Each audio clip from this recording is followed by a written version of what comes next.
faire un petit tour du monde, effectivement, Nabia, de l'utilisation des chatbots, des robots conversationnels, et on se rend compte que 33% des utilisateurs anglais, par exemple, se servent parfois, vous savez, de ChatGPT, Perplexity ou encore Claude, il y en a plusieurs, comme un soutien moral. Alors j'ai voulu vous montrer des images, ça m'avait un petit peu heurté à l'époque, et puis j'avais pu voir ces premières images, c'était Gatebox, vous savez, c'est une petite boîte dans laquelle on pouvait demander des nouvelles et en donner un avatar. Et puis là, ce qui s'est passé, ça, ce sont des images très récentes.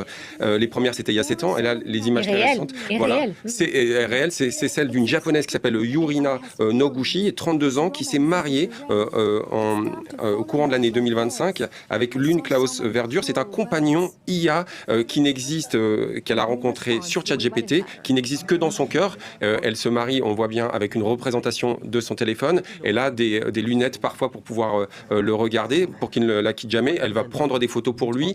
C'est assez confondant. Et on voit de plus en plus d'outils conversationnels, de chatbots, comme par exemple Replika, qui a été lancé par Eugenia Kuida après la mort de son ami Roman Mazurenko. Elle a créé un chatbot entraîné sur leurs échanges pour le faire revivre. On voit bien cette tentation de refaire vivre le réel ou carrément inventer à travers le virtuel des relations totalement nouvelles, mais à laquelle, et c'est ça un peu le piège, l'humain peut se prendre au jeu. Donc il faut faire très attention. Il faut en prendre le meilleur uniquement, mais faire très attention de cette dépendance qui se crée. Ouais, vous